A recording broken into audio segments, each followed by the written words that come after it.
Yeah, I was saying that to Jesus when we went for our walk. It's like everything's just like buzzing. Yeah. Lovely. Yeah. Pretty unusual for this time of year. Yes. Yep, I've still got tomatoes and cucumbers and pumpkins and... It's pretty wild for this time of year still, isn't it? Yeah, I read a report the other day that for the last 12 months, every month has been the hottest month on record. Wow. Yep. So it'd be good if it wasn't. It's pretty clear that May was the hottest May on record, I reckon. Yeah, they're saying that this month was heading for that when I read it about a week ago. Yeah. Is it June now? Yeah. Yeah. That's true. 5 weeks, Mary.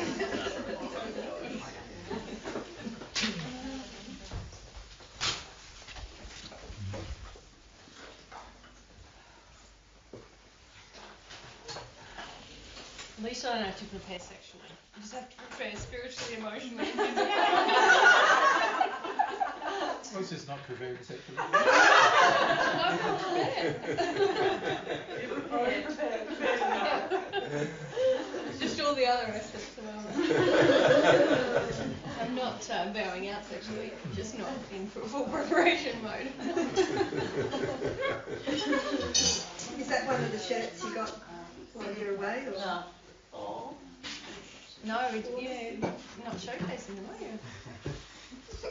No, you're not going to get to see him probably. Oh. I'll take a photo each talk we do. Oh, good. If I remember. Which we probably won't. You'd be so busy. It's going to be like the least. Yeah, I was telling the girls it's 35 individual days that we're going to be talking to people. Yeah. 35. Yeah. That's a lot of days. It's a lot of shirts, isn't it? Do you have a different shirt for each one? You'd have to take like 10 suitcases. Wardrobe. No, I'm just going to take probably 10 shirts, that's about it. Repeat them. We normally can fit everything in one bag. So. 2 of the bags are tech anyway, so. You're limited. Very selfishly. You can see why these events have like everything, don't they? Like wardrobe, tech, like everything. They can care of. Yeah, there's a lot to sort of plan. Because you also have to think of some of the places you go to are going to be cold. Other ones will be hot. You know, Portugal would be probably pretty hot. Very hot. Yeah. And then Austria would probably be pretty cold from our perspective anyway. Yeah. Even though it's middle of summer for them, it's only, I think their average daytime temperature in the middle of summer is 19 or something where we're going. Which is cold, right? Innsbruck is like in the middle of the Alps. Yeah. So right next to a whole heap of glaciers. Yeah, so it's cold, you know. So for us, it's like, it'll be like our winter. Uh-huh. Yeah. It's supposed to be like that this week, 16, 17, 18. It keeps changing. The weather last month was about how it's going to be. Pretty much everywhere. With the exception of some days it's colder, obviously. Yeah. Just like, you know. Canada probably a lot colder too. When we hit Canada, that's the time they normally have these big storms roll through that can also be ice storms and stuff like that. Kind of nice, We try to time it so there's no winter in the northern hemisphere, otherwise you end up with delays, flights, and particularly when we're doing so many flights, because you're doing like 15 to 20 flights each time. It's just like sooner or later you're going to get a delay, and if you get a delay, it just knocks everything out. Yeah, we've got 15 flights. 15 flights, 35 days, so that's 50. 50 days of just taking out flying and presenting. So if we come home really tired, do you understand why? You come home and have a holiday. At your home. The whole reason why I got home being like it is so we could have a holiday when we're home. Yeah. That was the whole purpose of living out here in the first place. Yeah. Are you starting to do what you wanted to do? Like yeah. envisaged to do, travel and time. It's real cool. Yeah, it's good. So that's why you're going to be still going when we get back. We'll talk about that in a minute. You're waiting for me. Yeah, so yeah, and it's setting up is just like it should be a bit easier next year, a lot easier next year, because we'll have already sorted out our bags, our clothes, because we haven't done it for 12 years. It's like it's sort of a whole heap of new things. We haven't bought clothes. Well, I haven't bought clothes for 12 years or 15 years, so I had to do that. And all my old stuff has just been, as you know, mostly it's just been shorts and a t-shirt outside, pretty scrappy for a while. Yeah. Not going to make the cut. But I miss working outside. That's that's nice. Yeah. Thinking that yesterday, I was climbing it out here. It's so much fun. It's like, and you get things done, don't you? It's like so good. I really miss. I want to go when you like the morning thing. I'm like, Yeah, it's just like so nice to. Yeah, it's just so nice to get to have some work outside and stuff.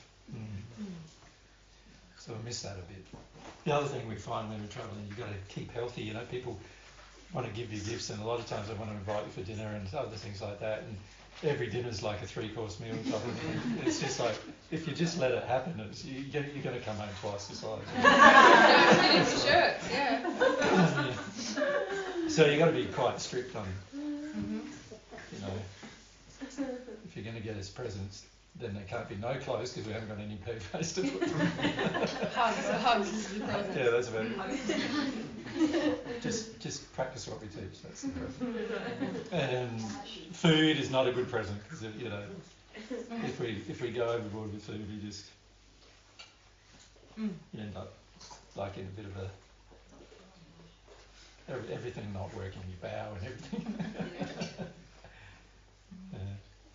And it's funny when you sort of vegan or when you're travelling, because everybody thinks like, oh, we can only give them a salad or something, so you end up sometimes you end up like going out to dinner and you end up coming home to eat because it's sort of Is it what? Well, it depends, doesn't it? Either one or the other. yeah. It depends. And we've even been invited out to dinner at times with people when they get so involved in the conversation we don't end up having dinner. And by the time we have to go home. So it's like, That's happening in Australia. that's happened in Australia, really. Yeah. People invite us to dinner and we didn't did you get dinner at all?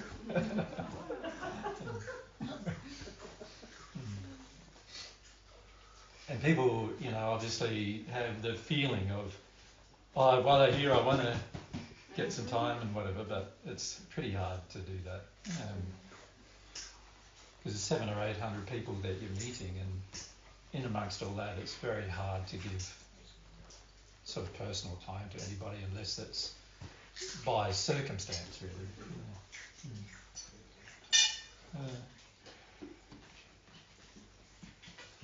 So turn it all on, shall we? These mics going up there. They have to be turned on, Brian. So I'm going to do that. And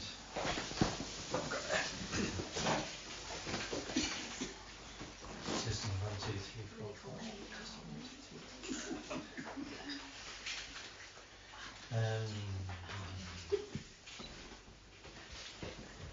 Testing.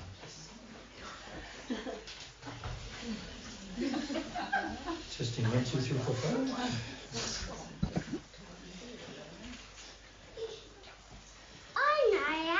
So it can now go back there.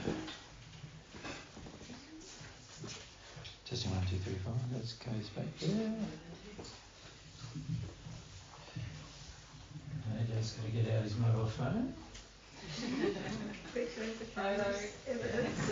Evidence that I do use them occasionally.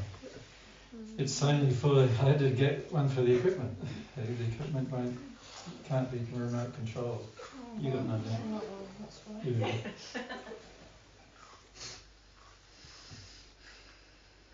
So the way I turn on the recordings here is I've got to do it here.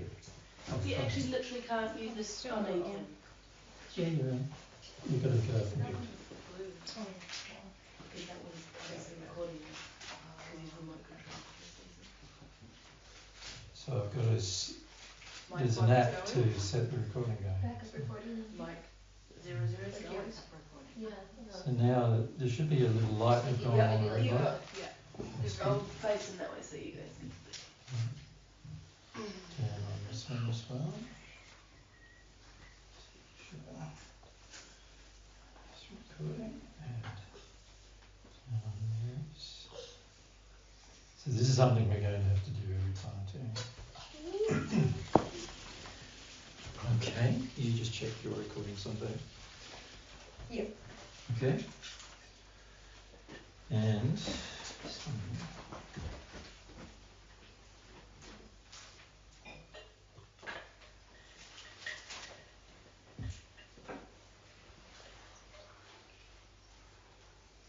testing 1, 2, 3, 4. Okay.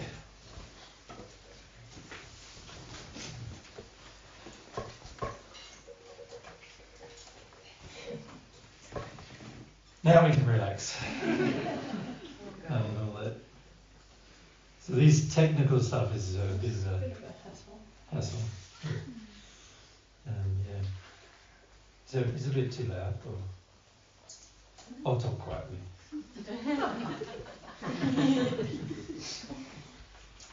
Yeah. So welcome everyone. Welcome to Aaron. Where is he? Oh, there. Yeah. Hello. Hello. And Draw's back with us. Drawers back with us as well, and then Havana. Okay. Nice to see you. Yeah. Okay. Well, the first thing, actually, I'm a bit boomy, I think. Just sort that out. Testing one. Can you just see whether you are too? Yep.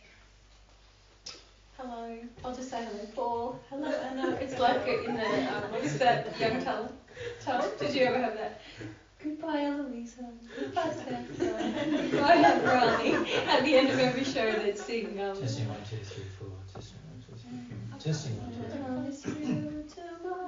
That, yeah, and then they'd say goodbye to everyone. I can't believe it's such an 80s Australian show. Yeah. With what's his name? Johnny Young. Yeah. No, I don't think I'm boomy at all.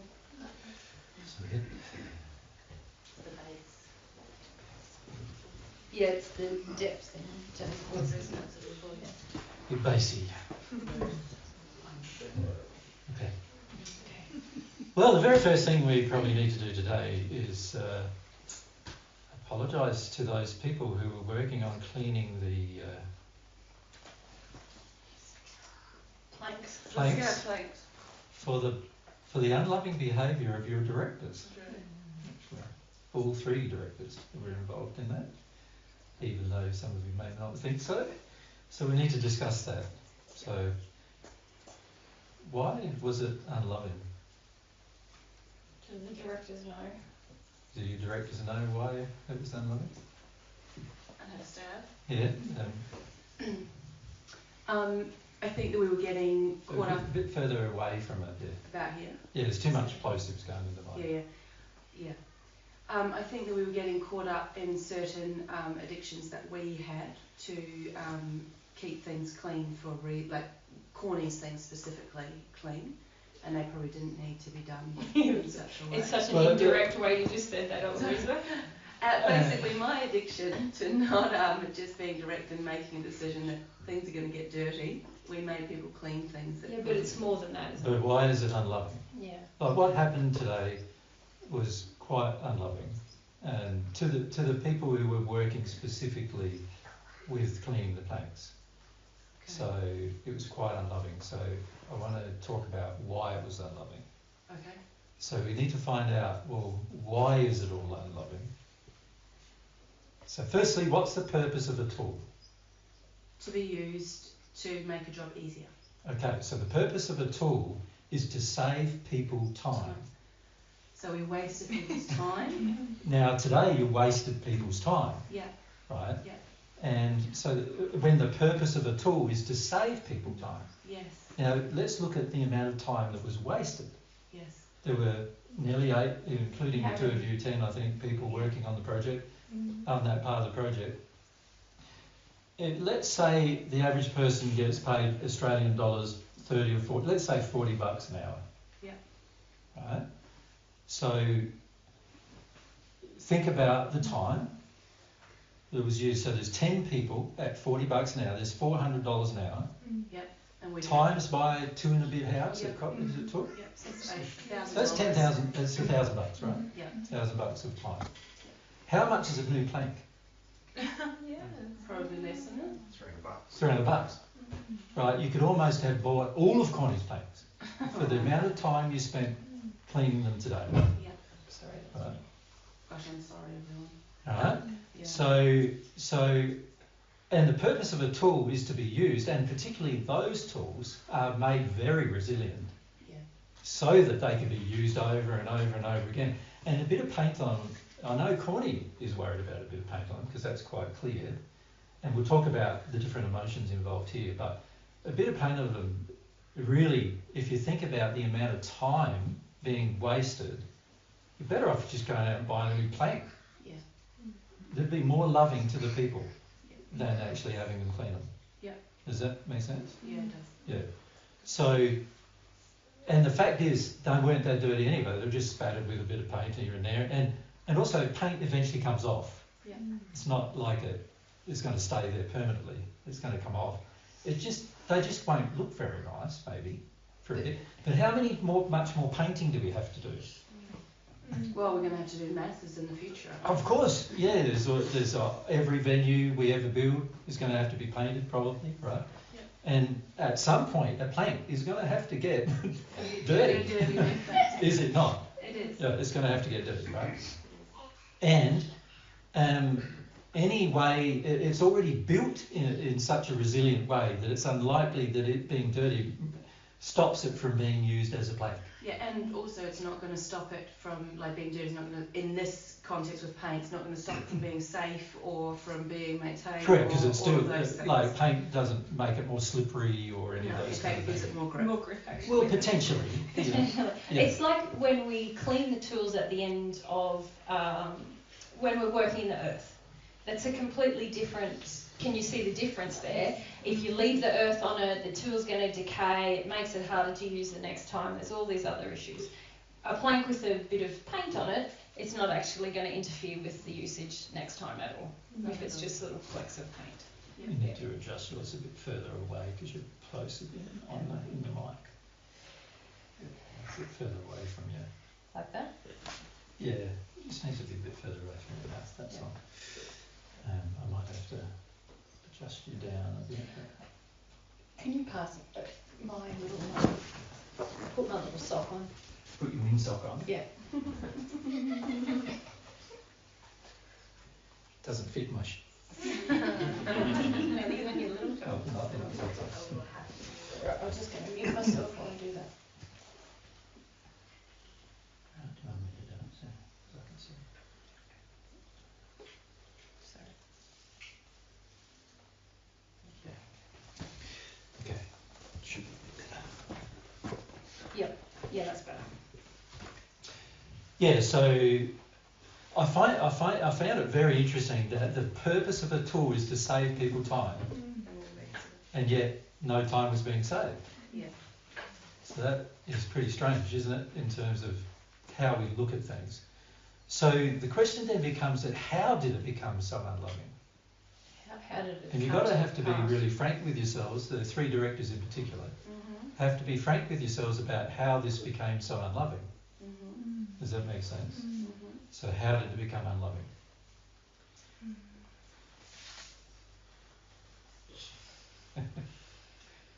I'm obviously emotions, so you go. I'm trying to just think about specifics. It's probably an inference from me coming out of me. I like to keep my stuff tidy and clean. Correct, you do, and you're very insistent about it. Mm. Yep. And but also you said that those planks were bought by you, not by God's Way, but you were okay with God's Way using them.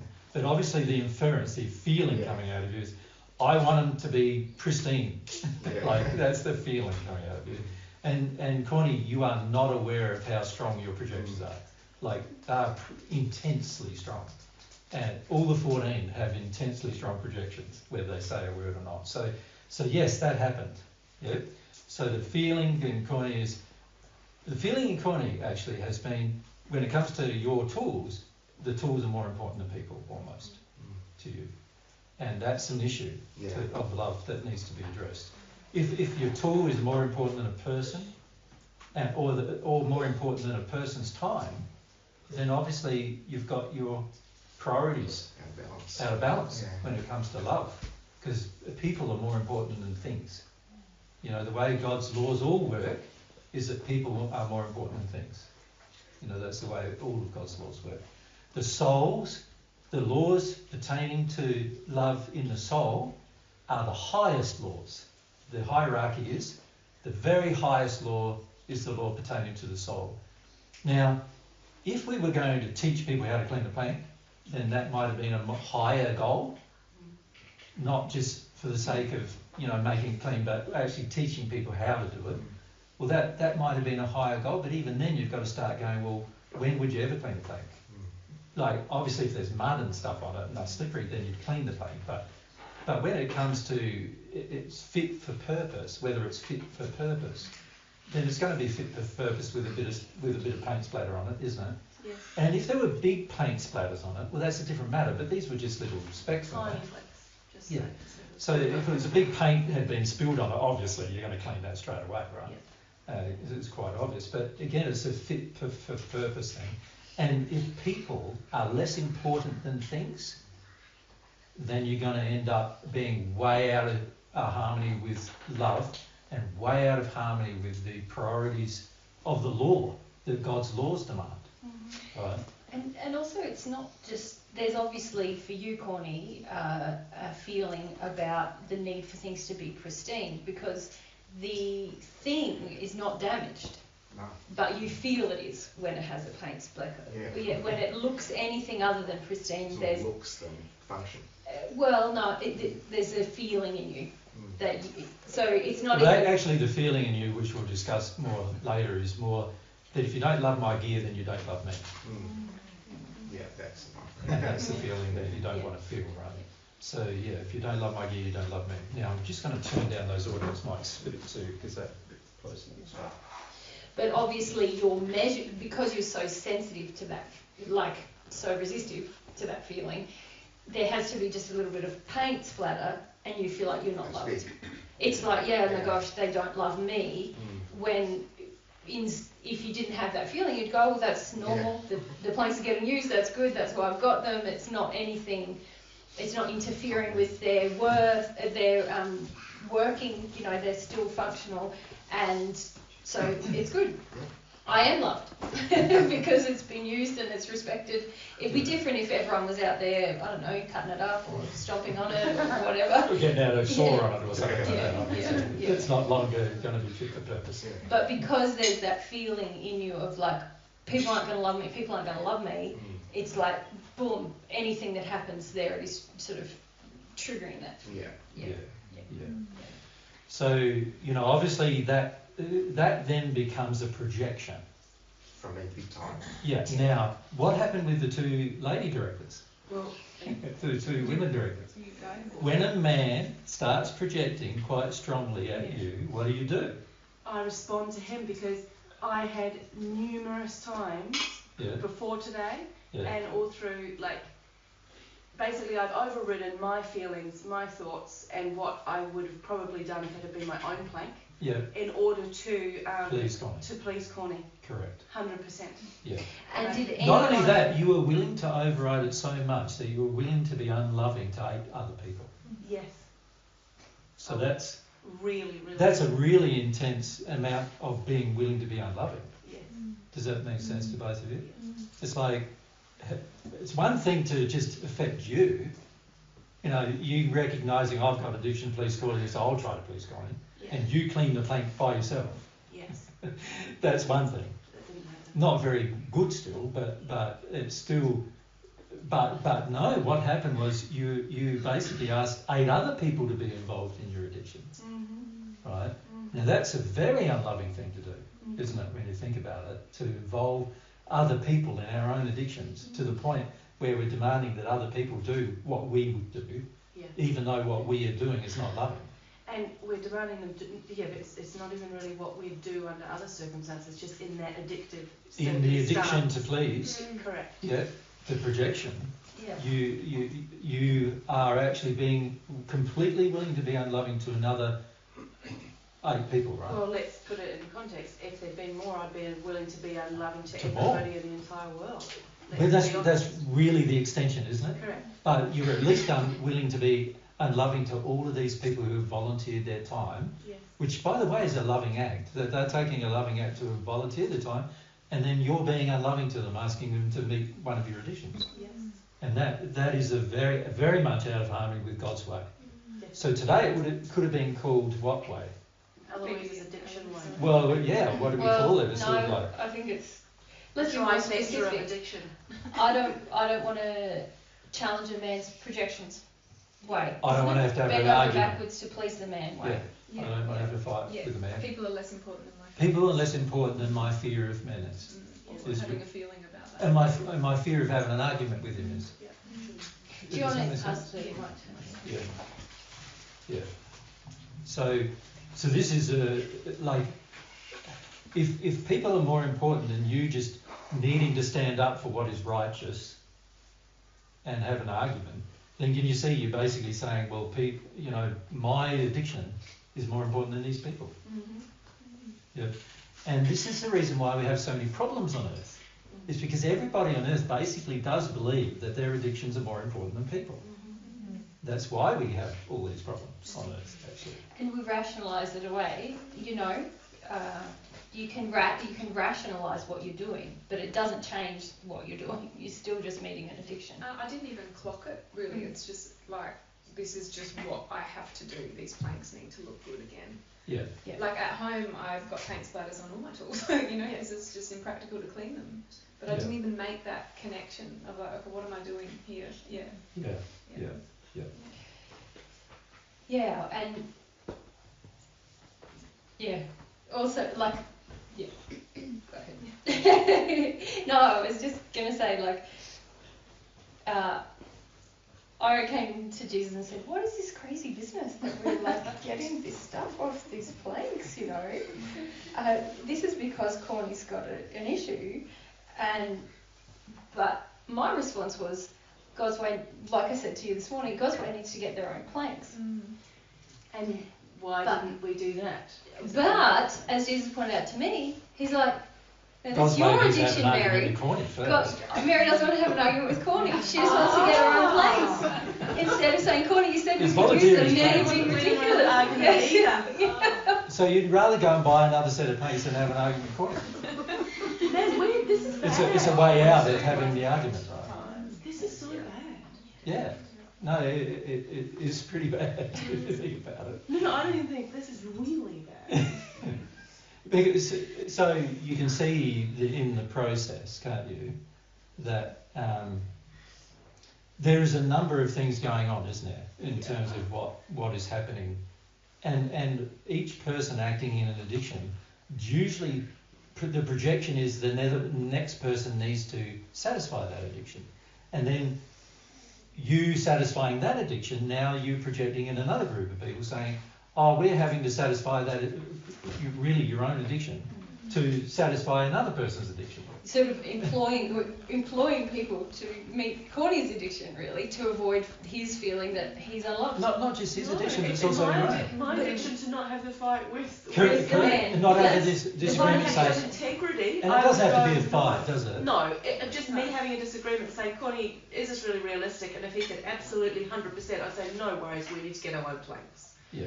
Wouldn't I? I mean, really, that'd be the loving thing to do. Or I'd sort it out with Connie as much as I could. No, but you had the opportunity, just in my brief conversation with Phoebe this morning, there was the opportunity right back when the planks started being used to have because it was obvious. Corny was worried about paint getting on the planks. Yes. At that point, you have to say, Corny, paint's going to get on these planks, we're painting. Either we get new planks or you It's deal a tool with it, we're you going to know? use Yeah. But for the sake of saving some time. I had that conversation with Connie, but I didn't, I just took his word for it, but I'm still not, I hadn't dealt with the feeling inside of me, so I'm still responding to the projection. What word did you take? Like weeks ago, because I was very worried, because we got paint, we got big splatters as well, and I said to Corey, look, we're getting paint all over them. I said, are you okay with this? Yeah. Because they're, they're getting dirty. Yeah. And they're not going to be the clean. Yeah. And he said, well, can you clean them off and, Yeah. make them? And I was like, well, we'll get some of it off and we'll, try to do that. But again, I just... Well, that you didn't actually have the discussion. I didn't have the with Connie then. emotional discussion. I just said the words. But you also said we'll clean it off. As much as we can. Yeah, okay, here. And we even tried putting sheets down one day. Corny suggested sheets. We tried that, and that it was a safety issue straight away, and all of us agreed no safety issue. But even the fact that was even tried, like yes, Rob was like, I can't see the black lines anymore. Like I use the black lines as a safety thing out of the corner of my eye. And you can trip, and there's so many issues, and it didn't last long. But the fact that we were even willing to have a crack at that. And to have a safety issue as a result of someone's addiction as well. Potential with accidents coming from that as well. Yeah, and I think the reason why I brought it up is because it gives a good illustration of how meeting someone's addiction, you're just meeting your own addiction as well. Mm-hmm. And then they become unloving, you become unloving, and then you become unloving to other people to the extent that we could have gone out and just bought new planks. Yeah. Well, we need extra planks, so it would have covered all of that. Well, and many times you go, well, we need extra planks. Well, why don't we already have them? Yeah. That's just circumnavigating my issue. My point. That doesn't help me in the process, as in highlight the issue, have a bite, see what's in me. True, but there's also the issue you have about money. You want to save money, but if we need extra planks, get extra planks as well. So there's a number of different issues that you're acting upon, and so you don't want God's way to buy extra planks because you've got enough already, you feel, and you don't want to buy extra scaffold because we've got enough already, and we're probably not going to use it that much, but we are using it all the time. And then, but on top of that, there's a projection, but it's mine because I bought it, so I need to keep it clean now. And you guys need to keep it clean. I'm not going to offer it to you if it's going to get dirty, but it is a tool that should be used, and it's going to have wear and tear. Tools have wear and tear. Of course, we want to mitigate wear and tear, but not to the extent where we're actually being unloving to whole groups of people just to mitigate wear and tear. Yeah, I was just sort of highlighting that it comes back. I'm really the crux of the issue, not everything else. Well, no, that women's desire to meet their addiction to not have a conflict with you is very important. Yeah, you're not the only part. Like the issue began with your projection. That is true. And if your projection didn't begin, then of course they probably wouldn't have responded the way they did. That is also true. However, when the projection comes, the loving, you've got to ask yourself, what's my role in the loving thing to do? Yeah. Like the loving thing isn't just to respond to the projection. No, that's not the loving thing. So while it is true that there's usually a trigger point where a person projects something, and that's a trigger point that causes everybody else to sort of react, at the end of the day, all of us bear a responsibility if we reacted. Like, to be honest, even the people who are working today bore some responsibility. Because if it was me, I would have said, I'm not cleaning the plank. So you've got to ask yourselves why you didn't say that to them. I'm not cleaning the plank. It's just paint. It's for that purpose. Why didn't I say that? Now, you can see, if you had a feeling like, I just don't want to clean the plank, then that's pretty unloving. If you had a feeling, I can't clean the plank because it's unloving to all the people here, now we've got a righteous reason. Does that make sense? Now we've got a righteous reason. Unless there was something involved with teaching, which I'm not saying in the future there might not be, because you might need to teach people how to clean a plank in the future. I can't see any circumstance where that might be the case, but you might need to. And so you might want to teach them that, right, in the circumstance. You follow? Yeah. Want to say something? Yes. And also, couldn't you teach them? Just a bit further away from you. Teach them how to clean the plank when it actually needed it, like if it was muddy and slippery. That's right. That's what I'm saying. Is that if there is a purpose to it, then you can sort of understand doing it. But in the case of with the case of this issue, there's a problem. Those mics we're using, these are new mics, and they're very plosive, aren't they? They are. Yeah, they're no good. And you can there's I'm more going to get handle rid of them. noise as well. Yeah. Well, when you heard that, write it down. It's like You can hear when Eloise just hold picks it up. Yeah. The handling noise. Yeah. Just Can someone go to my house? We need to get rid of that noise because there's way too much handling noise on those. And get my old ones. Are they in the same? No. Are they in the same drawer? Or? No, they're on the kitchen table, in amongst the whole heap of gear. I can grab them. Yeah, I should have brought them. You should stay for now. I can't get them. I'll go. Yeah, so on the kitchen table, you'll find there's bags, 2 little Senhauser bags with mics in them, and we need to change these mics for those, I think. And it's just the mic, it's not anything attached to it. It would just be a little Senhauser bag, and I think it's on the kitchen table. I'm fairly sure it's on the kitchen table. Yeah. Keys? Have you got keys to get to our house? Yeah, hang on. is your house? Yeah, it's locked. Yeah, it's locked.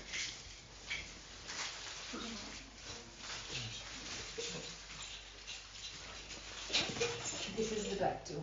So this is the thing we've tested, why you've got to trial it, right? The screen. It's way too noisy though, so handle those ones. You're getting a lot of pops and everything now, which is well You are. plosives and And you have to have it quite far away. yeah, and as soon as Like you as bring soon as that- I'm here, then it's like everything and breath. Yeah. And even as you say. Yeah, it's not going to be good in the recording. Because also the handling then comes in on when you're speaking. Yeah. Yeah. But let's discuss the principles, and we might not be able to use those mics much for the duration while we're discussing it. But if you look at the principles, there is firstly, most problems begin with one person projecting something. Whatever that thing is. Some kind of demand, some kind of thing. And a lot of times the projection is, like in the case of Corny doing this, Corny, you're not considering like the strength of your projection, but also not considering the love in it. Does that make sense? The lack of love in it. It's sort of like, well, sure, it's good to keep tools tidy and clean and in the right place, but you can definitely go overboard and start sacrificing people for the sake of the tool. So that's something you can certainly do. If we go overboard and start sacrificing people for the sake of the tool, or even the environment for the sake of the tool, because the environment's more important, like living things are more important than non-living things, right? So the environment is more important than the tool. And this is why we use the dozer to fix the environment, because there's wear and tear on the dozer when we do it. So would you buy a dozer and just leave it in the garage? Because that's the... Well, in this case we would. Well, that's right. This is the analogy. This is the net extent of it, if you take it to the extreme. The net extent is you buy things and you keep them in your garage. And this is what I notice a lot of people do. They buy nice clothes, they never wear them.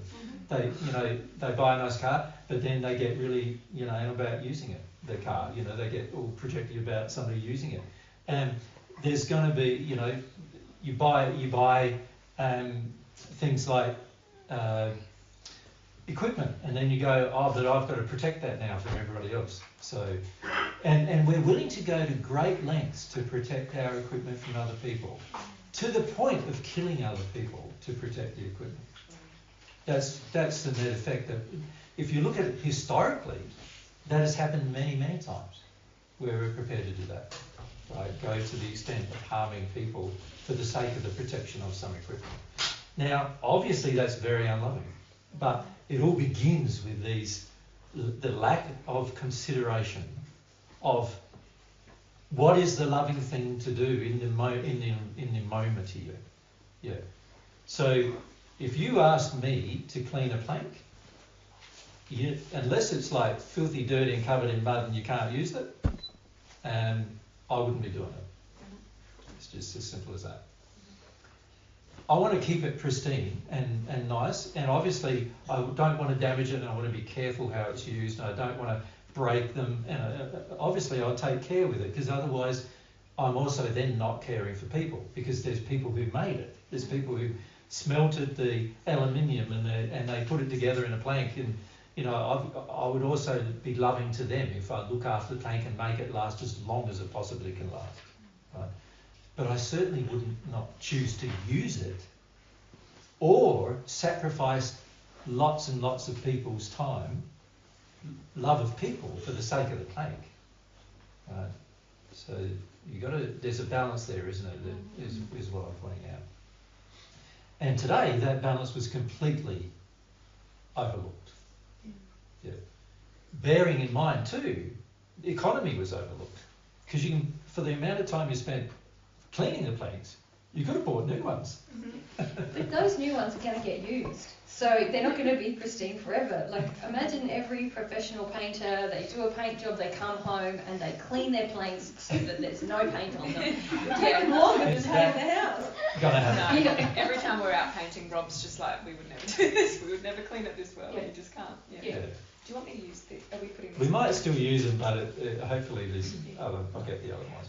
Well, because we had to make the decision with our new, I'm thinking as a contrast, with our new spray paint, the new God's Way spray paint gun. That's right. And at first we were being quite anal with it, and then we got to the point afterwards that we went, no, there's going to be some things that we just can't get off. That's fine. That's right. We give it a wipe down, care for it as much as we can. What's left over is left over. That's right. And that felt better, and our cleaning got more productive, and it was like less time over time. That's right. But I just think it's very interesting that we did that in that situation, but we are absolutely not doing that in this situation. Because there was no man projection.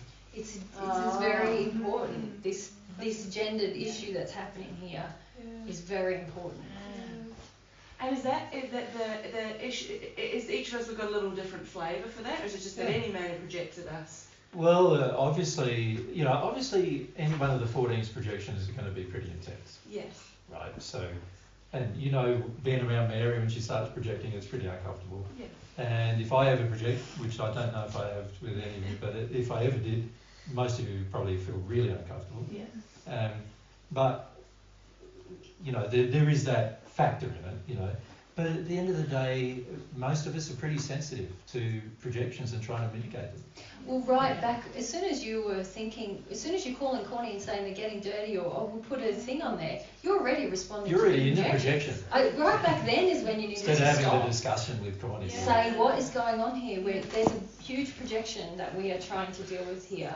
And I wasn't even recognised it as a projection. I thought I didn't even know it, I didn't even think. Well, I think I feel like I'm not loving Corning. It's like Well, that's what you feel. That's how it begins. begins. Projecting at you. That's You're how not it loving begins, me using my things. Yeah. Can I turn these off here, or do you have to? Just mute them both for me. There's a mute button there. And take off. No, just pull off the transmitter. Yeah. Which one's the auto one? I've got 01. So we just want to pull off the transmitter, put the transmitter on that. And on that. Does anyone want microphone? Are you seriously getting rid of them? Yeah. What a beauty. Right. But they're crappy, right? Well, You can see the shop like crap. that's what I say. See if they're good for singing. Hello.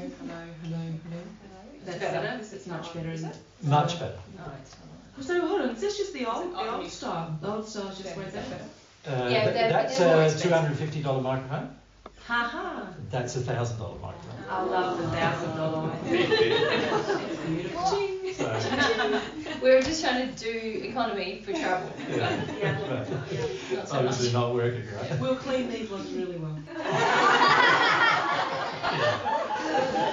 I have a spare of that here, another one. So, But it's interesting, isn't it, how when we're motivated in our addictions, how much more we do. Often, if people don't project, we don't do the extra cleaning. We don't, because we are just involved in avoiding our emotions when somebody projects something. Yeah. It's just the selfishness is what's hitting me. Just that the absolute me not even thinking, like not even really realising I'm responding to addiction way back when. That was like a month ago, over a month ago. That's right. And not actually seeing that, and then it's leading us to all of these things. And and I'm sure there's a whole lot of other unloving things that have happened. I'm going to now go back and reflect on this entire project that we've also been doing. Well, if you think about the start of this project, this very same thing, yes, I raised with you about, oh no, we've got to work around Corny with the shelving for the painting. Right. And I said, no. Remember, Corny wanted to buff the floors, yeah. And everybody was working around Corny. That was basically you responding to his projection. Yes. It's the same issue. Yes. And there are times when Connie will come up with really practical things and you do need to respond. Correct. But not to the projection. The projection always needs to be said, no, that's out of line. But I'm not going to be able to tell unless I work through this feeling. That's because right. I couldn't tell. That's right. Well, you can could tell. because you're desperate. You both. You this Yeah. morning. You even verbalised it to me. I did. It was like You can tell. It's a lie to say you can't tell. You know. This is Yes, why. and I want my addiction. That's right. This is why God always says it's your sin. Yeah. Because it's not. You're not being truthful to say, oh, but He made me do it. Well, no. He didn't make you do it. Or I did it without knowing, because you do kind of know. Yeah. And if you think about it, the only time Corny could make you do it is put you in a prison, lock you up, whip you, Even torture then, you. could still say no. And even then you can still say no. No. You understand? Yes, I do. And also, it's not, for both of you, I don't think it's true to say that you are unaware of you. Particularly you for choose both to of ignore, you. For you two, I'm speaking specifically here. Yeah. You know that you feel like, Corny, worried. There you go. Oh yeah, I didn't want to feel my feelings. Don't want to be aware of it because you want your addiction to calm the man. You want the addiction to make the man happy with you. That's which is actually about me not wanting to feel my feelings. Correct. Yeah. So. That's nuts and bolts of it are. It always boils down to something you don't want to feel, rather than something the other person did. Yeah. Yeah. Could have chosen. This is where personal responsibility is really important. And also, the beauty of this kind of thing happening is that it gives you a practical example of what we're prepared to do. In the projection, what we're prepared to do. And often we're prepared to take it to such great lengths, in terms of how people get harmed and, people get hurt and everything in the process.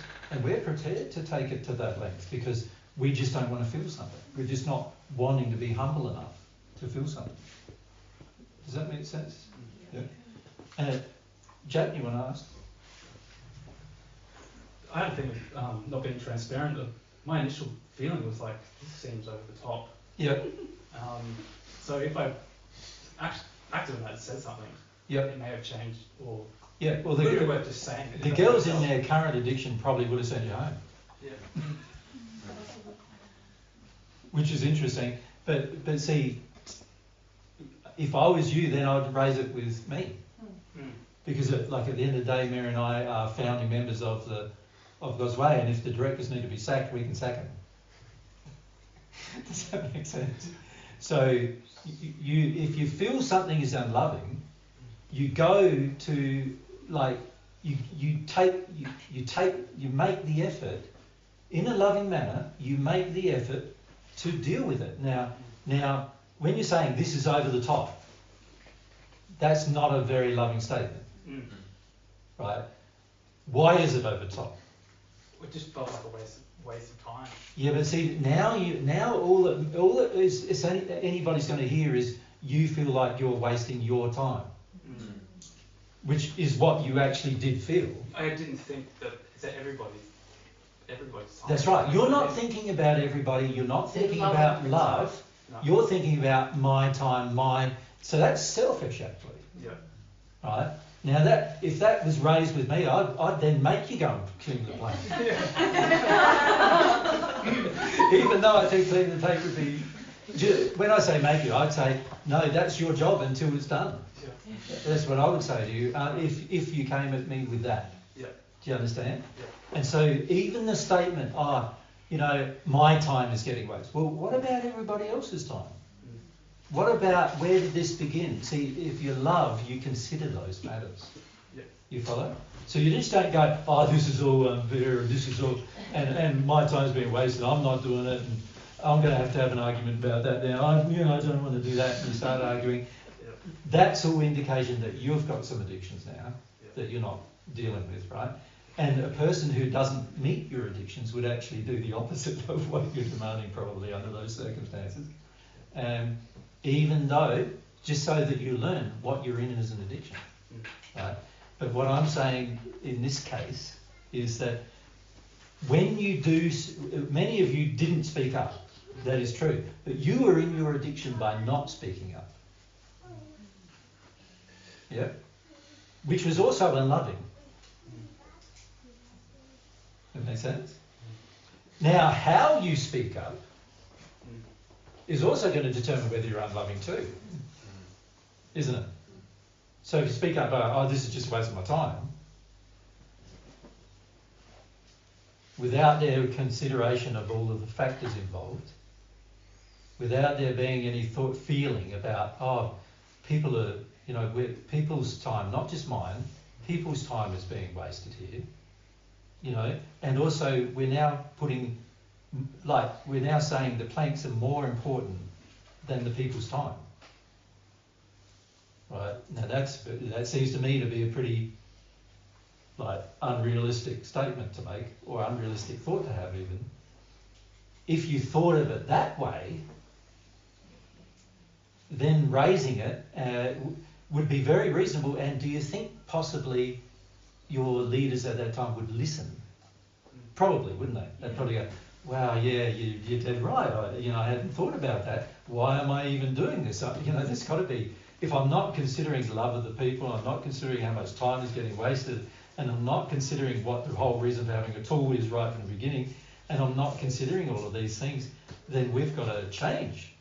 So if you were reasonable, but if you go in there very selfish, can you see it's unlikely people are going to listen under those circumstances too? Yep. Yeah. So I'm encouraging you to raise the issue, but I'm not encouraging you to do it from a selfish position. So inside my house, while I was observing it, I was going to Mary, this is way out of line of love. Do you think I was involved?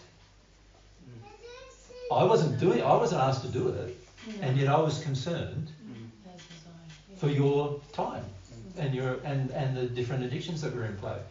Now, and I wasn't concerned selfishly. It's no skin off my nose if you guys all want to clean the plank when you don't need to. You follow me? Yeah. But it is sort of skin off my nose, as the saying goes, when I feel love is being compromised for the sake of a inanimate object. Yeah. And really, it simplifies the whole thing if you feel what's going on, doesn't it? Like right back then, when Corny said, "Don't buy planks, I've got planks," and then you could feel, and you both could feel him getting worried and upset about them getting paint on them. Then you respond to that and say, "Well, we've got to sort this out. Let's have the conversation." Because paint is going on here, and it's going on there, and it's going everywhere. So paint is going to be on here. And it is spray. It's not like... Yes, it's not like it's going everywhere. And it's windy and whatever it is. Yeah. But nobody wanted to have the conversation. And then because you can feel in Corny that there's something there that he's not dealing with, It's like what you just said to Jada. If you raise it from a selfish place, well then you've got to deal with the selfishness. But if you raise it out of consideration for everyone and what's loving and the principles involved and the sustainability of what's being done, well then there's a point, isn't there? But if you're just always driven by selfishness, then we have to deal with that first. Yeah. So I do agree, Jad, you might have felt it, and that's certainly true, and you did think it was a waste of your time, but you only think of it being a waste of your time. Yep. And that is indicative of the selfishness of the thought. Does that make sense? It does. It's not, you're not thinking about everybody's time. See, when I plan jobs, I'm thinking about everybody's time. Like yesterday, we were working together, doing a whole thing. I was thinking about your time, Corny's time, the excavator's driver's time, my time, everybody's time involved in the project, right? And that's how it should be approached. If you love people, you're trying to have the most smooth operation where everyone's the least amount of effort, but also the most practical situation going on, so you don't have to do things later. You know, the whole reason why we finished up realigning all of the pipes yesterday, the water pipes, is because I knew it was going to have to be done later. And then you know, when Corny and I discussed putting it across the road, Corny wanted to do a short lot, and I said, no, but what if this down the track, like 10 years time, or that old shed there, that is going to probably get dismantled and taken away because it's got holes in it and everything. It's a second-hand shed being there for donkeys, and it's rusting and everything. Eventually we're going to dismantle it. Then what happens? Now we've got smack bang in the middle of all of our water, trying to get all that out. So it's better if we do a good job, a better job, and get it all in place so that we don't have to worry about all that later. Makes sense?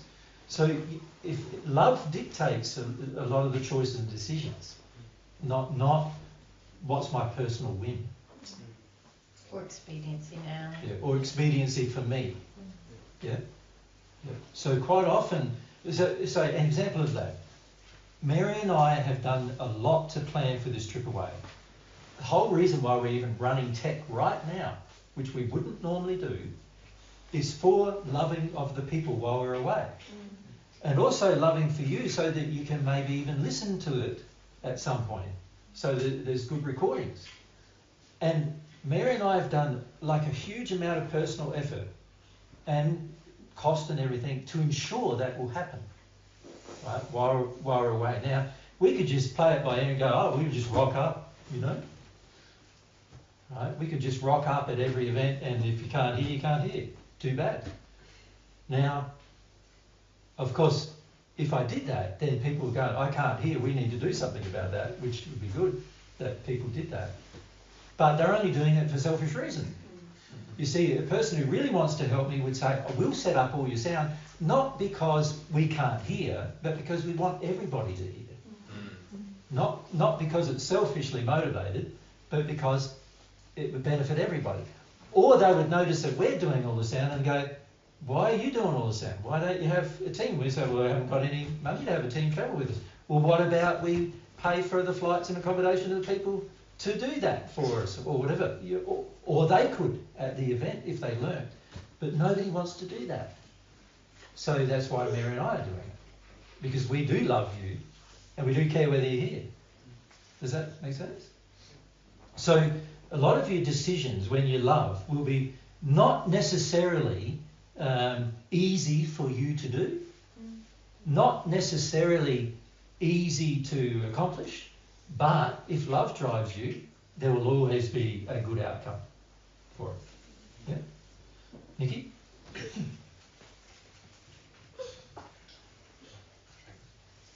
So in that example there, there's also like the principle of self-responsibility as well, right? Like if I'm going to be responsible for my desires and getting things done for the love of others and myself, I am going to take all these actions, even if I might find them challenging at the moment, I'll still do it. That's right. Yeah. That's right, you will. And you won't expect other people to do it for you. So I have no expectations at all that somebody else does it for me. But if somebody offers to, I expect it to be done exactly how I want it done. And if you can't follow directions, I don't want you to do it. Yep, I've seen you illustrate that many times. Yeah. Yeah. So It's important that you're prepared to do whatever is needed to be done in order to love others. But if other people offer the gift of helping you out, then as long as it is actually a gift where they want to help you out in exactly the way you want to be helped, or you need to be helped, then that's a gift and you would probably accept that. But for the majority of people, when they offer help, they want to do it the way they want to do it, and not the way you want it done. And so under those circumstances, I can't accept the help. And it causes more problems in that way as well, doesn't it, as well? Yes, it causes more problems, but also it also causes people to believe that they're more developed than they actually are. It gives them the illusion that they're actually being helpful when they're not actually being helpful. Does that make sense? Totally. Which can actually degrade their condition if you're not careful. So I'm thinking, like, am I degrading the condition of people by responding the way I am at any point? Now, with regard to an addiction, if I'm responding to your addiction, I am degrading you. I am. My response to your addiction means that I am harming you. Even though you think it's nice, I'm harming you. Yeah, so even in this situation that we were talking about with the planks, Yeah. Corny might go to bed at night and go, I feel more loved because everyone cleaned off my planks, but then you degraded his condition because he's in more of a false idea about what love is and how that is things. And his addiction hasn't been confronted. Yeah, so you're actually meeting his addiction, which is causing a bigger problem down the track for him. For him. Yeah. Yep. Do you degrade your condition too? Of course. Yeah. Yeah. Oh, of course. Yeah. Because the only reason why you respond to somebody else's addiction because of your own, right? If you were considering love, you would not choose to respond to another person's addiction ever. Or your own. Or your own ever. You look at your own like, oh, exactly. I've got a problem here myself. That's right. And you can do this even though you're still a sinner. You can go, hang on a sec, am I just responding to my own addiction? I don't want to have an argument with Corny. Right? I'm just responding to my own addiction. There needs to be some kind of a disagreement under this circumstance, and I'm not prepared to have the disagreement. Right? So all I'm doing is responding to my own addiction now. So I'm being selfish. Now, is the result going to be good if I'm starting out being selfish? No. Can't be, can it, right? No. So when can the result be good? It's when I am living in harmony with truth and love. Now the potentiality for there to be a good result is much higher than before. And then also on top of that, it's like what you said the other week about the humility scale. I'm not prepared to feel my feelings as well. And then you've got like the faith thing as well in that, action. Yeah. So they're all linked in with this, aren't they? Correct. Yeah. Correct. All of the principles that you're being taught are linked into a practical situation. And this is what I notice. When it comes to most practical situations, all of the things most of you get taught get chucked out the windows for the sake of your addiction. Make sense? Now, that means you're not learning. It means you don't understand God's truth. That's what it means. So many people believe they understand God's truth, but you put them in a practical situation, immediately they demonstrate they don't understand it at all. Right? And that's borne out by most people's actions in their day-to-day life. You can see it. There's like a situation comes up. Every situation is pregnant with potentially good or bad. That's the reality. And when I say pregnant with it, it's something that's not yet happened, but there's a potential for it to happen. And the potential for good can come from very bad situations sometimes if people are loving. And the potential for bad can come from very loving situations if people are unloving or make unloving choices. So what happens is you might end up starting with a certain situation, but based on your individual choice, right, whether the outcome is going to be good or bad is really, in the end, dependent upon your individual choice. Right? And this is what most of us don't see. We sort of, that situation turned out bad because that person did something. Yeah, so in this example, not to say Corny would do this, but like, let's say, you know, Ella or Phoebes spoke to Corny, and Corny got really angry, you know, let's say, but Ella and Phoebes could be like, well, we did the right thing for them, maybe, and then we could feel like, well, Corny's got the addiction to feel. So in that way, is that a good outcome? Let's look at the potentials. Yeah. Let's say Elo or Phoebe talks to Connie and says, look, Connie, I think you're being a bit anal about your plans. And we're now actually acting upon your addiction of your plan scheme by harming quite a lot of people. So now, if Corny was a very unreasonable man, and by the way, there's plenty of unreasonable people on earth, he would go, get all unreasonable about it. Now, in God's way, you can go, firstly, we know Corny's not acting in harmony with God's way now. So now he's removed as a director. Does that make sense? Secondly, we can't borrow anything from Corny anymore. We've got to buy our own. Because there's a requirement on the borrowing that is unloving. So we can't borrow anything either. A condition. There's conditions, yeah. That It's are okay to have unloving conditions, but if they're unloving. Yeah. Yes, unloving loving conditions are fine. Yeah. But if they're unloving conditions, then obviously something needs to be done, right? So if there's unloving conditions, then a decision can be made about that. There's also unloving conditions here, right? There's many times when I do not accept something from people because of unloving conditions. Many times. And even though, from outward appearances, it would seem that it would be the most effective course of action for God's truth to grow. Right? But I know from my own experience that if you allow an unloving condition to develop, true growth as in harmony with God's laws is impossible. So the only kind of growth would be the unloving growth. So that gives the illusion of growth, but it's all unloving. It all ends up being unloving. So that I can't allow that. This is why many people come and say to me, why aren't you doing this and why aren't you doing that? And you don't understand. I can't do certain things if I obey God's laws. I can't do them even though you think it's going to be the best outcome for spreading divine truth. Right? And that includes even a lack of love of myself. I can't do that either. If I'm going to learn love, I've got to learn love of myself as well as love of others. And so if I'm going to have to be more unloving to myself in order to provide you with more truth, then I'm already unloving, and the net result of that's going to be bad, not good. Yeah. And so these are considerations you have to make when you want to be a loving person. Now, of course, if you deal with the emotions, then you're going to naturally be able to consider these things a lot more rapidly and more easily than if you're using your mind. In fact, many of you still believe your mind is an effective tool for practicing God's truth, and it is completely ineffectual. Your mind is making you dumb and stupid in a lot of ways.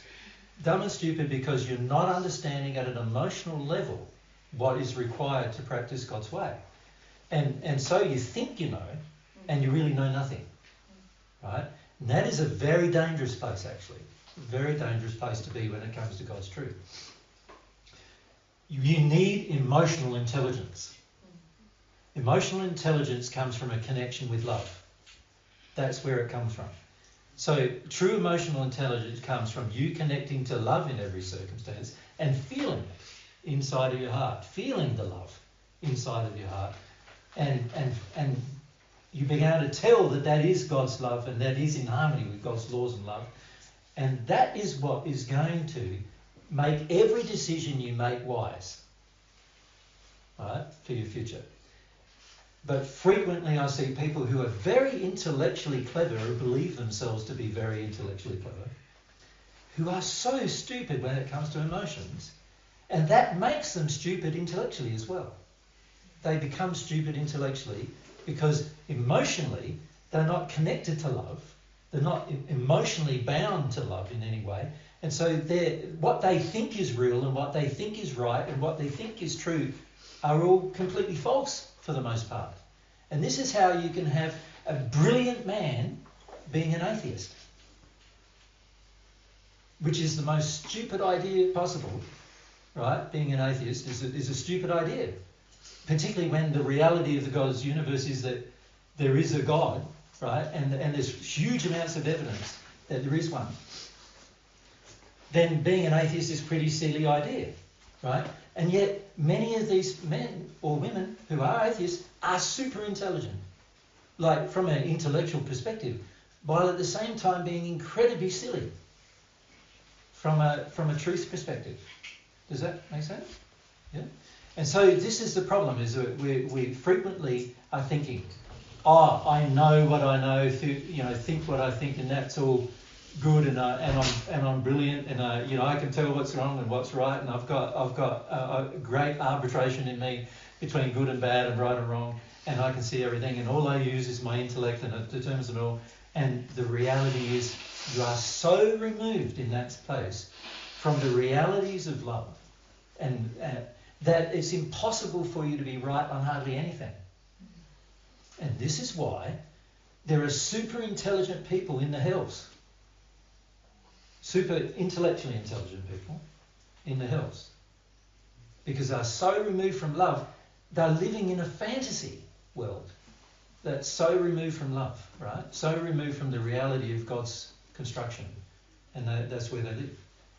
And so unless we start to change that and we go, right, unless I have some emotional intelligence that is in alignment with God's love, with what God defines as love, substantially I'm not going to be very clever with the way I make decisions and choices in my life. I'm going to be silly with the way I make these decisions and choices. And this is why many of us have bad relationships. And this is why many of us have bad friendships, and why many of us do jobs we don't like. We think we're doing the right thing, while at the same time being completely disconnected from how we feel and what love would feel. And when it comes to these issues of addictions, this is an extreme example. The addictions are extreme examples of how we do that. We often believe, and if you look at the world today, the majority of people would tell you that responding to another person's addiction is a wise thing to do.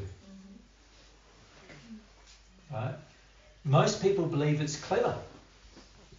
I know what that person wants, so I just give them a bit of what they want, and then I get what I want.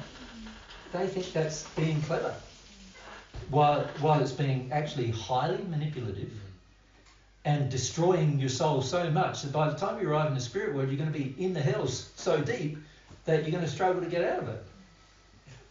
And yet the average person on earth believes that's me being clever. In fact, if you look online, how many people are happy about being trolls, happy about making fun of others, happy about... there's huge numbers of people who think that's fun. That's how... These are clever people. They come up with such imaginative ways to destroy their own character. Right? But at the end of the day, they're not very clever emotionally, because they're not realising their future is being degraded. They're going to end up in hell, in the spirit world, as a result of it. Right? So this is where it comes down to, are we going to start to see what would love dictate here? And the real question becomes, why don't I see what love would dictate here? Can you see that? This relates to our conversation about sincerity the last few weeks, remember? Because if I don't see what love, I don't see clearly what love would dictate me to do, then it means that my emotional state is diluted with unloving feelings that I need to sort out. Right? So in the case of this example, you could say Courtney needs to do with some feelings about things being more important than people, and also some feelings about if people love your things, that means they love you. There's that kind of a feeling there, which is partially true, but also if you're offended with people treating your stuff unlovingly, that indicates that there's an unloving reaction in yourself. Does that make sense? So there's that. And also a sort of illusion about what it means to love a thing in that as well, isn't there? In what? Corny has this feeling things must be just a very certain way, and that is loving the thing. Whereas if there's a bit of paint on the plank, it doesn't mean you didn't love the plank. Yeah. Yeah. So this sort of. Yeah, but I'm more talking about his relationship with people than the plank. Yes. Yeah. Yeah. It's okay. So the people thing, of course, is the more important thing, because the hierarchy of the law, as it's been explained to you over many years, is God's love, anything to do with God's truth, God's love, the highest laws, anything to do with the human soul, next highest laws, anything to do with, just people generally, next highest laws, anything to do with the environment, next highest laws, anything to do with inanimate objects, which is matter, the lowest laws. So if I'm sacrificing something to do with inanimate objects, matter, for, I'm sacrificing people for that, I have got my whole idea of love is out of kilter, and I've got to address that, right? So Corny needs to address those things. The girls, you saw the issue, you felt the issue, and yet the projection or the avoidance of the projection was more important to you than dealing with the issue, with the person, right? So that's an issue in itself, isn't it? It's like saying, I'm willing to sacrifice love for the sake of just no longer feeling uncomfortable. I'm sure if you had a disagreement with Corny and Corny wanted to fight for himself for a while or whatever in the disagreement, you would have both felt uncomfortable, right? And as a result of that, you don't want to feel that. You don't want to feel like you're being a bad girl and you're not loving men properly, and you feel guilty about not doing what the man wants and all these other things, which, by the way, if you think about your fathers in both cases, you can see clearly that's their projections at you every time you didn't do what they wanted, right? And you just don't want to feel that, right? And then all of the people who participated, well, you've got various reasons why you went along. Some of you are just a bit shy. Some of you, and you don't want to feel, I need to speak up even if I'm shy. Some of you feel like, what if I get in trouble, get sent home? Some of you are afraid of that, so you don't want to speak up. Some of you just feel like, I'm okay, wasting my time on something. I just like being here. Why would you like being somewhere where you're wasting your time? It doesn't make any sense, but many of you feel that way too. So there's things to deal with in all of those areas. You can see from the example, though, that if each person was more focused or felt a connection, not thought, but felt a connection with love, it would have been plainer to you.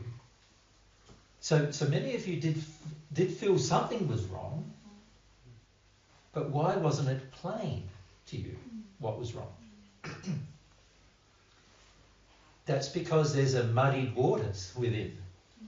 There's the mud on the soul influencing the way you perceive love to be. It needs to change. Yeah. Cool.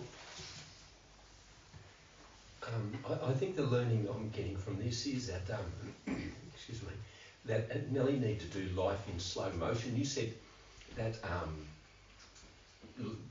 every situation is pregnant with either good or bad, yep, and projections from ourselves or from others, yep, and to feel what's going on. Yep. And like Jack. Why do you think that's slow motion, though? Well, that's the way I feel I could only do it. Like Janice. Can I address that first? Yes. Okay. The reason why you feel that way is because you've got to use your intellect to work things out. But what I'm not suggesting that. I'm suggesting the more in harmony with God's love is, the more instant your response is. It's faster, not slower. If you feel you need to, and now I understand when you're in this place where you realise your sin and you realise you've got addictions, now probably it's wise to go a bit more slowly and just try to work things out. But the reality is, working things out isn't the solution, right? The real solution is getting rid of the unloving things that are still in the soul that causes you to instantly see straight away what's wrong and what's right. Yeah. So when I'm looking at a situation like yesterday, there are many times when I'm looking at a situation going, this is not right, that's unsafe, this is not right, whatever. And I can feel people's discomfort, like Corny didn't want to go up the ladder, so I'm happy to go up the ladder because I can feel I'm going to be safe up the ladder. Does that make sense? So I can feel what is the loving thing, but I'm also very careful. Corny wanted me to wrap a thing around the top of the ladder in a certain way, and then I did that, and I go, no, this is very unstable, I'm getting back down. And then Corny came up with another suggestion, why don't you put it around the top? That's a good suggestion. Go back up, do that, because I was fairly high up, nearly 6 metres or whatever. And like everything's happening instantly, and you respond instantly. As soon as I get up halfway up the ladder, I'm not going, oh, let's brave this out. I'm going, no, this is dangerous. I've got to get down the ladder and work out a different way. Do you follow? Yeah. Everything happens faster the more connected with love you are. Yeah. The reason why we have to slow things down and think about them is because we're not yet connected to love. And you've got to be careful, because if you slow things down and think about them all the time, you can end up getting into this sort of idea that you're more loving, when actually inside your heart nothing's really substantially changed. And all you've done is, you could say, taught yourself a way of slowing everything down so you can see things more clearly. Now, that's not how God wants you to live your life. He wants you to be able to live your life like a child, just going from here to there, here to there, here to there, but it all being in harmony with love, and all the decisions are rapid and fast, so that way you will accomplish the most you can accomplish given the circumstances you're in, because everything you do is in harmony with love. Yeah.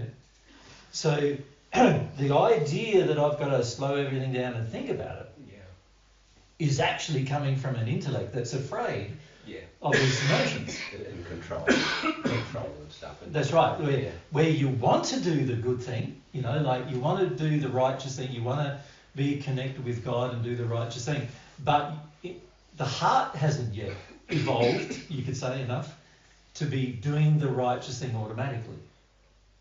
Make sense? Yep. So, the real way to deal with it is to notice, I had no clue today what was going on. Or those of you who did have a clue, and by the way, there was a number of you who did have a clue, right? If you think about the situation, how many of you wanted to clean a plank today? Like, none. So you all had a clue. Something was up, one way or the other. But you went ahead and did it anyway, right? So there you would have felt something is wrong, but you weren't allowing yourself to even clock the feelings enough to go, what is wrong? You weren't even allowing yourself to feel the feelings enough to get to the stage of determining what is right and what is wrong about the matter. And that is where the problem begins, the lack of sensitivity to the love involved, or the lack of it involved in a situation. That's where things start going wrong. The lack of sensitivity to the love, the lack of sensitivity to the emotion, the lack of sensitivity to your soul and its responses. Right? That's where things go wrong. So that's indicative of a problem, which is I lack sensitivity. I need to be more sensitive to what's going on around me. And I need to allow the sensitivity, and I need to live more in harmony with that sensitivity. And I need to be able to allow myself to feel why there's something wrong with this situation. Not just think it, but to feel it. Because quite often there is something wrong with the situation. Like the Beatles both said they knew something was wrong with the situation. Right? They felt it, but then override it with their mind and with their addiction, which is what we frequently do. Make sense? Well, you wanted to say elsewhere? I was just going to say, like, I'd be exactly like Jad. Yeah. And saying, I'm not doing this. Yeah. and skip the part of feeling my frustration and feeling my part of it to move beyond that. And also, like, taking the opportunity to reason with the person as to why you can't do it, why you can't take the action. So it's like, if someone tells you to jump off a cliff, are you going to do it?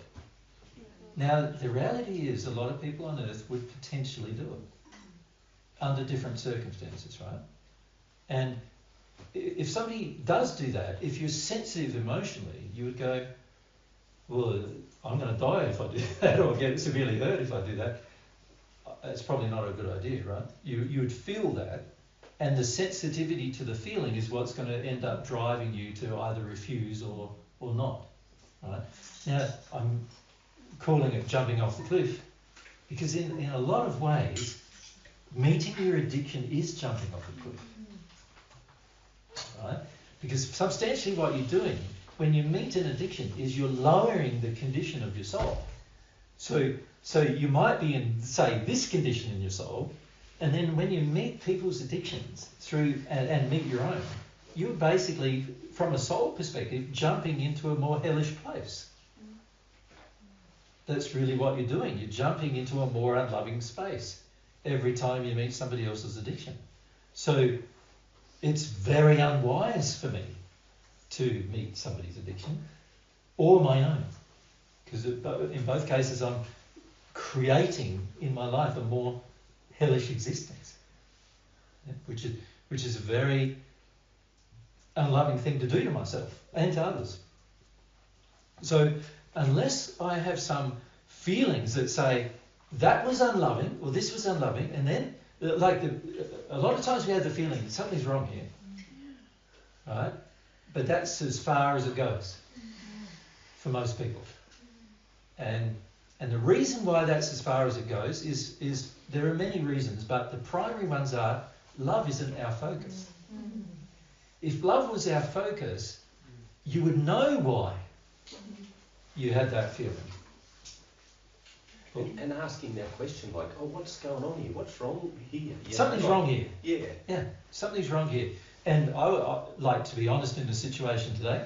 It could have, might have only taken one or two of you to go, something's wrong here. Can we have a discussion about this?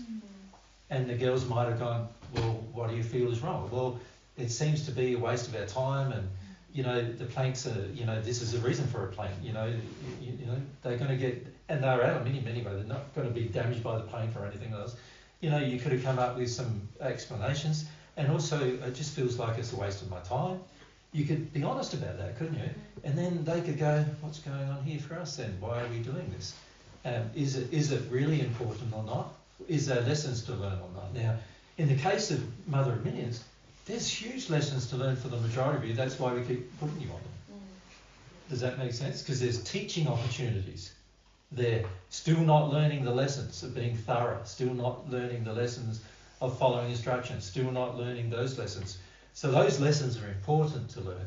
But when it comes to cleaning a plank, and also the net result from Mother of Millions is the environment. And as you can see already on the property, the rest of the environment improves because that one plant is not taking away from the other plants anymore, right? In terms of the water and everything from the other plants. And so the rest of the environment starts improving. It starts having a better feel to it.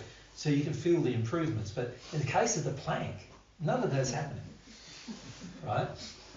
So you can discuss it, and then there'll be a learning lesson, and that's the purpose of God's way, to teach about love. Yeah.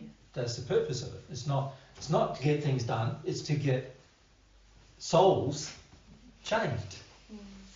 Right?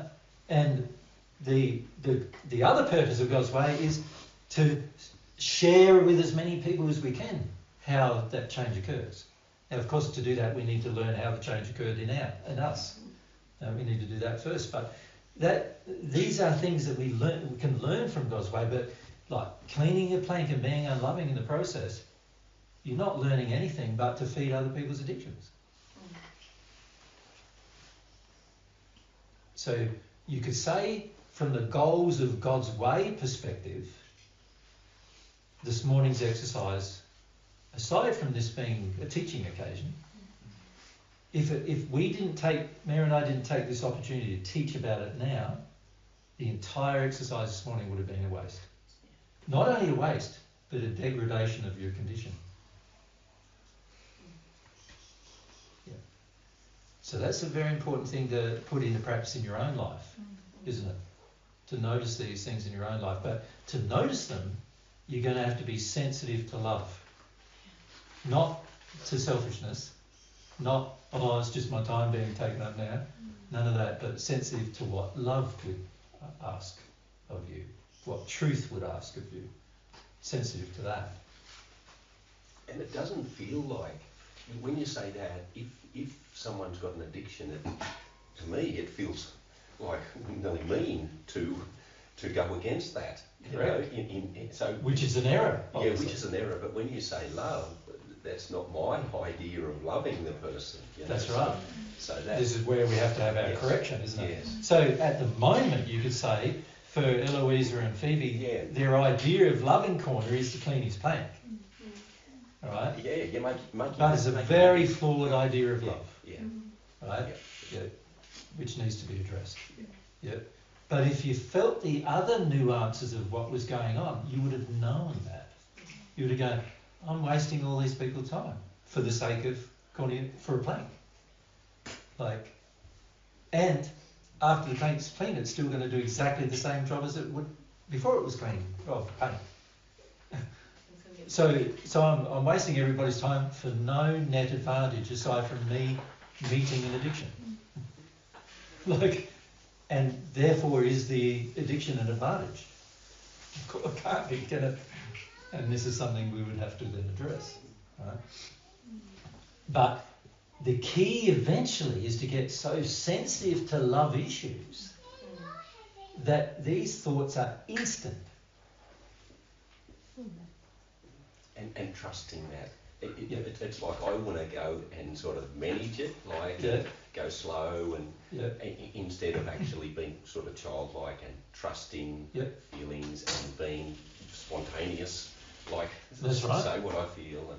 And of course the danger at the moment of being spontaneous when you're full of sin is you're going to be spontaneous in your sin, but that's what needs to be addressed. Yeah. But can you see, when the more you deal with your sin, love sort of in the end is the deciding factor with everything, every decision you make. How about we have a break and have a wee and yep. We're having a break.